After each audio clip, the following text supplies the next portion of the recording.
वज़ीर आला पंजाब मरियम नवाज के खिलाफ तहरीक इंसाफ की सेशन कोर्ट में इंदराजी मुकदमे की दरखास्त पर समाअत हुई है। अदालत ने CCPO लाहौर से मामले की रिपोर्ट तलब कर ली है। इस पर हम बात करेंगे डॉन न्यूज के रिपोर्टर राना बिलाल से। राना बिलाल, बताइए किस बारे में।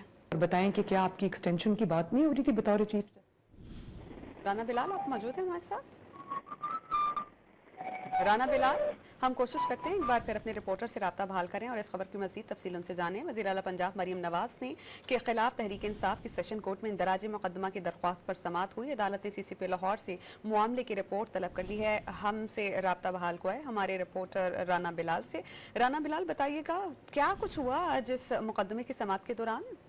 जी देखिए, मरियम नवाज का बानी PTI से मुतल्लिक मुबैना फितना खत्म हो रहा है बयान देने के मामले पर तहरीक इंसाफ की जानिब से मरियम नवाज के खिलाफ अंदराज मुकदमा की एक दरखास्त लाहौर की सेशन कोर्ट में दायर की गई है, जिस पर एडिशनल सेशन जज ने कार्रवाई करते हुए CCPO लाहौर से इस बाबत रिपोर्ट तलब की है।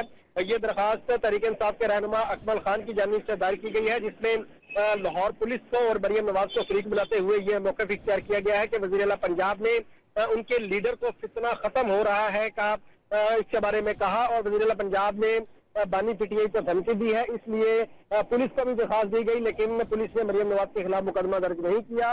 अकमल खान जो कि तहरीक इंसाफ के रहनुमा है, उनका ये कहना है कि अदालत पुलिस को मरियम नवाज के खिलाफ मुकदमा दर्ज करने का हुक्म दे। अदालत की जानिब से लाहौर पुलिस को नोटिस जारी करते हुए।